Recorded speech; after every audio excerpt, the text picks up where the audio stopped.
Let's answer this physical chemistry question from ACS NCO. A current of 1.20 amperes passed through a solution of a metal nitrate for 153 minutes plates out 3.92 grams of the metal. So what is the metal? And we have the following choices: nickel, copper, rhodium, and barium.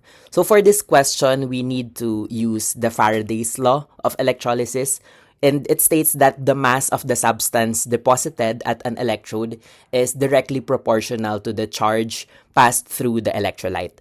And we can use this derived equation. M is equal to MIT over NF, wherein the small m is the mass of the substance, I is the current in ampere or coulomb per second, time in seconds, N is the number of electrons involved, and F is the Faraday's constant.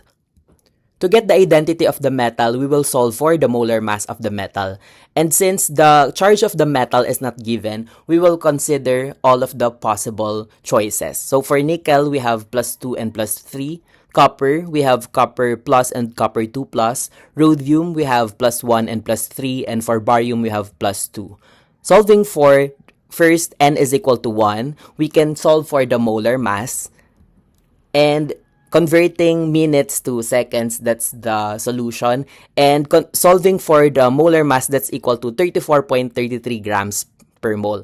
And as we can see, it does not match the molar mass of any of the metals. Doing that for N is equal to 2, the molar mass is equal to 68.66 grams per mole. Again, it does not match any of the molar mass of the given metals.